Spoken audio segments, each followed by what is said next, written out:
and you go ahead and you hit this unbelievable situation. You're in what year was it? Your sophomore, junior year. You guys are in the national championship. You're playing Memphis. I think it was with Rose against Rose, and you guys are down 3, 2 seconds left, and you hit a shot.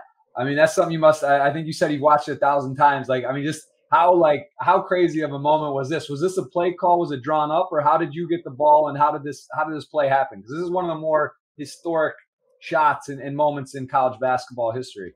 That's a play that we've been running. That's one of Coach Shuff's little hidden tricks that he has in his bag. So any late game situation, we run that play. We run it every day in practice, and we ran it in the Big 12 championship the year before against Kevin Durant and them, and I made the same shot. So that just goes to practice makes perfect. We practice that shot so many times. I practice that shot so many times. We practice that play, and when it comes to the moment where we needed it, we was able to execute it and know exactly what we wanted to do.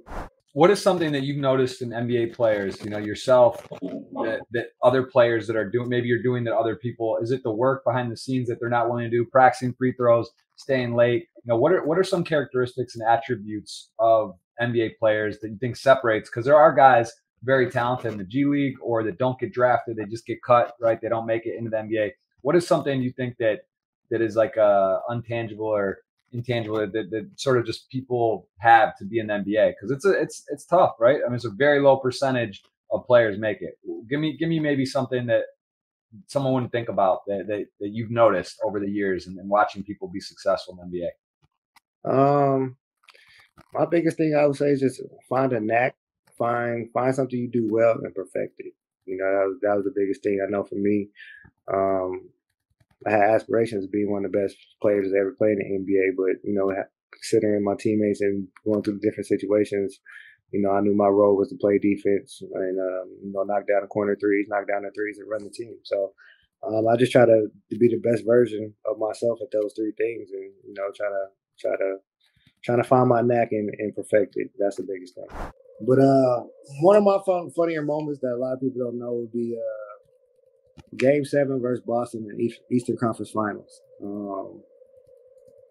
Everybody knows me, knows that I'm never nervous before a game, or I'm always up for the occasion. I never back down from a moment. But for some reason, that game, that was probably the nervous I ever been. And I came out, had probably like 3 turnovers in the first 2 minutes, missed shots, missed layups. And I remember Brown and D-Wade walking to the timeout. Brown and D-Wade both looked at me and it was like, he's like, yo, what's wrong with you? And all I could say is like, yo, I'm nervous. And I just remember Brown going, how are you nervous? You've been in the NCAA championships. You've been in the finals for. Like, what are you nervous for? And I just snapped out of it like, oh, yeah, you're right. And that was just a moment where after that, you could kind of see me clicking and getting back to being me. But at that first couple of moments of that game, I was just nervous. I don't know why. No reason why. It was just one of those moments. Playing high school basketball, winning championships, being in college, big man on campus, it's a big sport. You guys are winning national championships. Talk to me a bit about what's different and were any of those moments like, what's the most special out of all these titles and accolades and whatnot? What are some of the most special, or just are they so different because they're all different stages? They're all different stages, but they're all special moments. They're all moments that led to the next moment, that led to the next moment. So it's hard to say which one is more specialer in those 3 moments, but everybody always asks me which championship means the most to me. And I have different answers with that one, but I'm leaning towards more of the college one right now. Just because it was on a level where, it meant more to a school, a state, a city than, anything else. And once you look back at it, they haven't won a championship since 2008. We was the last championship team. So that memory is still there and still fond. And, a lot of people still live by that moment. What are your thoughts on that NIL? I'm 75-25. I like it. I feel like it's a very good thing. I think it's very beneficial for the kids nowadays. And it also gives them, a desire to work, to be good, to also, be good enough to get an NIL deal. And the 25% of me doesn't like it just because I just feel like not kids these days, athletes, a lot of athletes, some athletes these days are content with just, getting the NIL, getting to the little bit of money instead of, making it the dream of making it to the NBA, making it, what the real goal is and be able to play against the best of the best and the highest of the high, in that type of competition level. So I look at it from that standpoint. But other than that, I think it's a great idea. Definitely wish it was around when, back in 2005 or 2000s when I was in high school going to college and stuff like that. But it's definitely a good thing. It's beneficial for the kids as long as they know that, don't stop there, keep going. You can do so much more.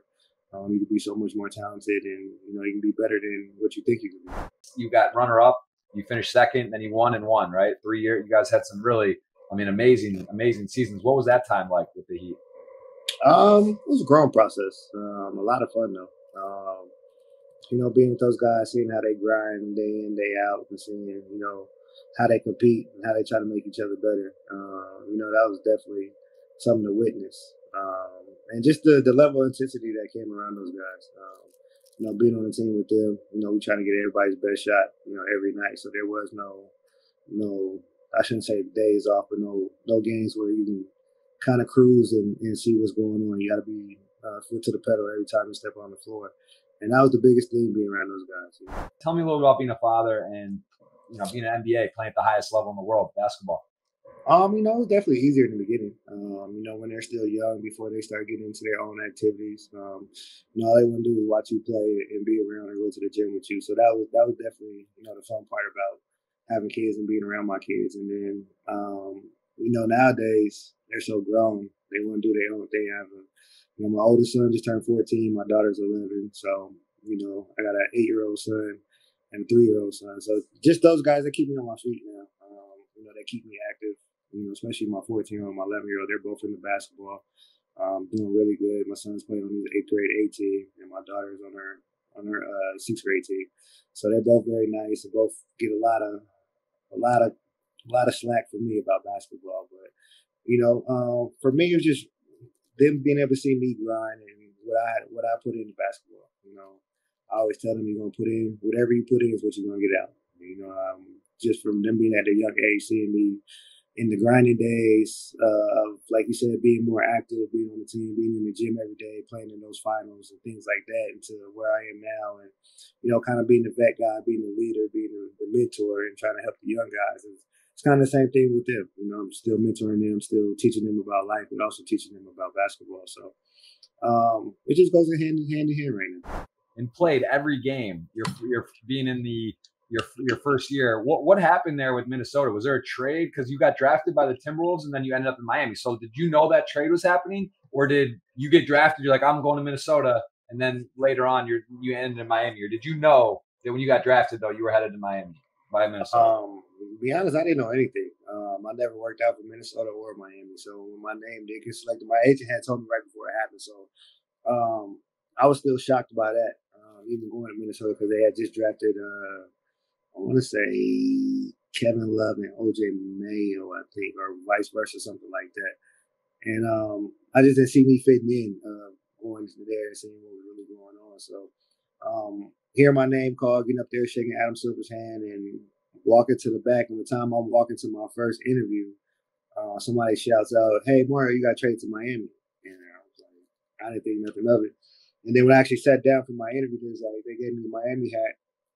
Took the Minnesota one. It's like, yeah, you got traded. And, for me, that just kind of lit me up, because D-Wade was always my favorite player growing up, especially in high school. So just be able to go play on the team with one of my favorite players, and like you said, being in a city like Miami where it doesn't get cold. And me being from Alaska, me going to Kansas, I dealt with some of the coldest of the coldest. So going to Miami was definitely brought a smile to my face. What was that like when you guys actually lost? Like, tell me how that, like, what it was like in the locker room. What was the feelings, and for you personally, what do you what do you remember from that? It was definitely different emotions. Some players I was crying, some players I was upset, but for me, speaking about me, I was ready. I was like, okay, what's next? I felt we knew we lost that series. We knew why we lost that series. So to me, it was just like, okay, let's get to the gym. Let's go ahead and get going. Let's get back, and let's figure out what we did wrong, correct it now.